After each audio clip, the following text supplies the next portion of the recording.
Hello and welcome to North Star Stamper. I'm Sue Kremer. I'm an independent Stampin' Up! Demonstrator in Minnesota. If you live in the U.S. and you are looking for a demonstrator to purchase Stampin' Up! Products from, you can find me here at northstarstamper.stampinup.net.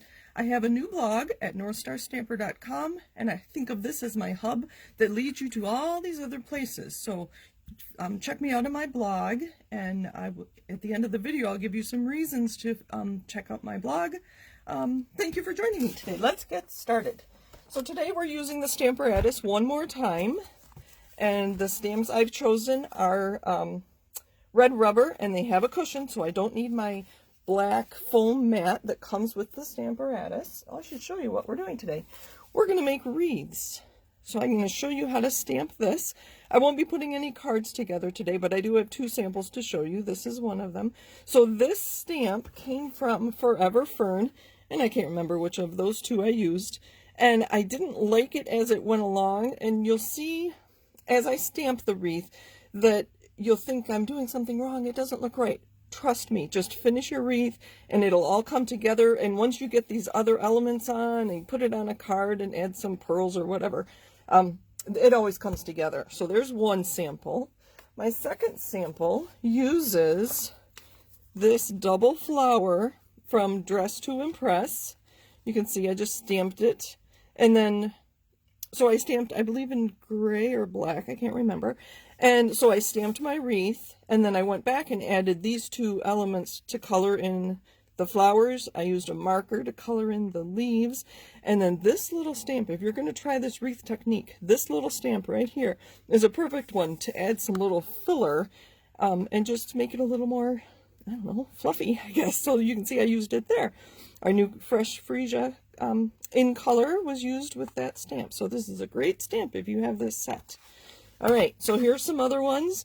This one I used those same stamps, and I stamped in Tuxedo Black Memento, and then I use blends to color my flowers in a variety of colors, so that'll be pretty on a card.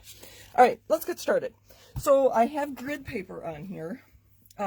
This you can purchase as an add-on for the Stamparatus. Sorry, I think it's $6. Check my website. I'll put a link to it in the video. And you start with a square. I like to use 3 3/4 inch squares. That way I can get 2 layers under it on an A2 card. So the white is 3 3/4 inch square. This gorgeous grape is 4 by 5 1/4. And then my Highland Heather card base is 4 1/4 by 5 1/2. So that gives you the nice layers. So 3 3/4 inch square. I also have some 4 inch squares here. You would just get one fewer layer if you're going to put it on a card like that. So either way. So the idea is that we want to center this on our grid paper. And the interesting part of this technique, you're going to be moving the paper around to create your wreath. Well, where do I put it? I don't want to guess where it's going to go, so I'm going to use a Stampin' Up! Marker and a ruler. I do not have a Stampin' Up! Ruler. I need to get one. We don't offer them right now, so I'm just going to make a line in the middle, or towards the middle. Sorry if my head got in there. All right, so that's where I know when I'm at this angle, I know exactly where. Let's extend that out all the way. I know where it's going to go this way. But this way, I don't know exactly where. So I measured it, and this is, these are 1/4 inch marks, and this is the imperial side. So that's 15 quarters of an inch. So I want 7 1/2 on either side of my center line here. So I want to find where the center is here. So 7 1/2. Let's see, there's 4, 7 1/2. So I'm 7 1/2 on this side and 7 1/2 on that side. Now I need to center it up and down. So 7 1/2 this way, 7 1/2 that way. That is pretty good. So I'm going to mark where my corners go. Again, I'm using a pink marker or Magenta Madness. So if I want to do this with a, that's the same one, 3 3/4. If I want to set this up to do it with a 4 inch, I would, so obviously this is going to, I'm going to use green this time just as a reminder where if I'm using a 4-inch, so I'm going to put it, it'll be 2 inches on either side, and I'm going to mark my corners. This is not rocket science, as they say, so if I'm off by a little bit, it's okay. You still get the idea. All right, I'm going to use the smaller one because I do like the layers. So I'm going to think pink. So my pink corners or pink lines are where I'm going to line this up every time. We're going to try something different. We're going to use the Prize Peony stamp set. And we have 2 leaves here, so I'm going to do 2 leaves at one time. I have not tried this. I'm a little nervous to see how this is going to work. If it doesn't work, I can always re-record my video, right? So I'm going to put one this way. Let's see. One's bigger than the other. So I can put the big one pointing out and the little one pointing in. Let's do them opposite. I don't know. We'll see how it goes. For some reason, I always start up here at what would be 12 o'clock to me. And again, these are red rubber. And it always comes up like that. So there's foam on there. I didn't need that foam mat. If you are using photopolymer, you would want that black foam mat underneath your grid paper. All right, so let's line that up. You know, I do like to put a stamp set under here to make this flat so I don't get as much ink around there. I'm using Garden Green ink. And so some variations, while I stamp this, I will share with you some ideas. Some variations here. Again, I'm going to line it up on the pink, although I could stamp again. Let's do that. Stamp again without re-inking. It's going to give me 2 shades of green. So I'm going to do it again. And if I forget and re-ink or whatever, now, right now, I think that's a mess. I'm doing this wrong. Trust myself. Just keep going. So I do have some samples to show you with seashells. I thought not all wreaths have to be flowers, and these are overlapping kind of interestingly. See, it's looking better already. Those first couple, I don't know if well, we'll see. I'm gonna just finish it and we'll decide if we like the wreath or not when I am done. Oh, that one I stamped and re-inked. I'm talking more than, that is actually interesting. I kind of like it. At first, I wasn't so sure. So now what I would do, I have my blender pen, and you've seen me do this many times. I would go in and pull the ink from those stamped images to fill that in. All right, and then the other thing I would do, let's clean these off a little bit with a piece of paper towel.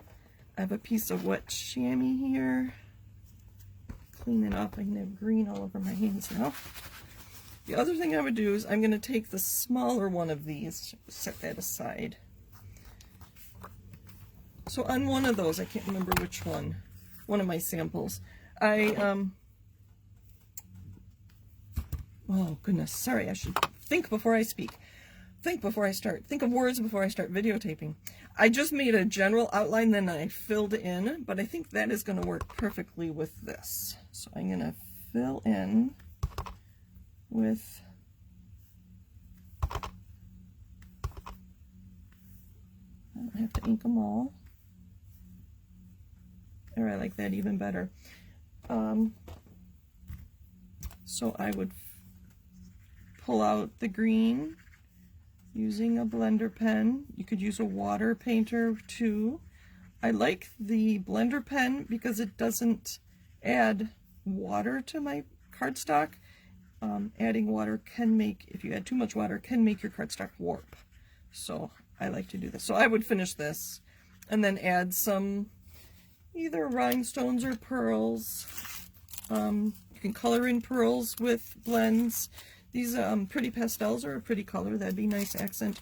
Rhinestones, again, leave them rhinestone clear or use blends to color them in. The other idea, which I don't have, are these flowers would be a lovely addition to this wreath. So that is one idea. I want to do one more with you real quick. I'm not sure how this is going to turn out. I'm showing you lots of ideas on things you can use to create your wreath, what different stamps. I am going to try what this little one here from Treasured Medallion, this tiny little stamp. Obviously it does work better with small stamps. And I have been loving Blackberry Bliss. So again, I'm going to take my cardstock, set it there. I'm going to kind of put it at an angle. Like I said, I like to start at 12 o'clock. Let's put our stamp set under here. Stick with me and I'll show you some more samples that of wreaths that I've made. I'm going to line up my corners. Doesn't have to be exact, but the corners here and here. I don't know if I explained that very well when I started. One more turn. So it's kind of interesting what happens as you go around the clock here. And see, I got some ink there, but my stamp is keeping it off. Because I'm on camera, I'm a little nervous. I don't want to get that on my wreath.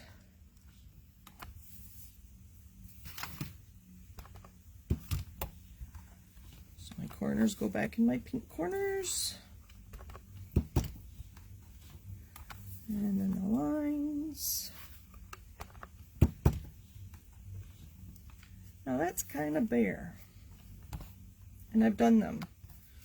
So I have two options. I could clean this off and then reposition this. I think we'll do that. So one option is I could just take a stamp, take a block, put my stamp on a block, and then decide exactly where I wanted it to go. And it's your card, it's your choice. You may do that.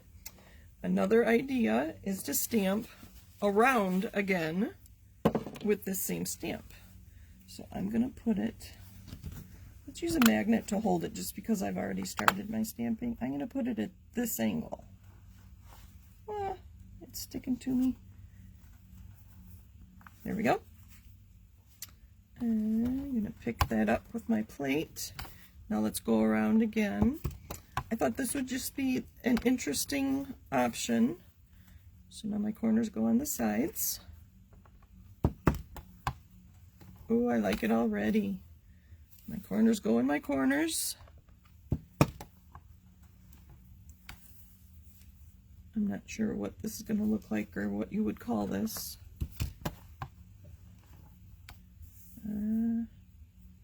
Interesting, they're overlapping. The corners go on the lines. I wonder if I misplaced that one, that it overlapped. I must have.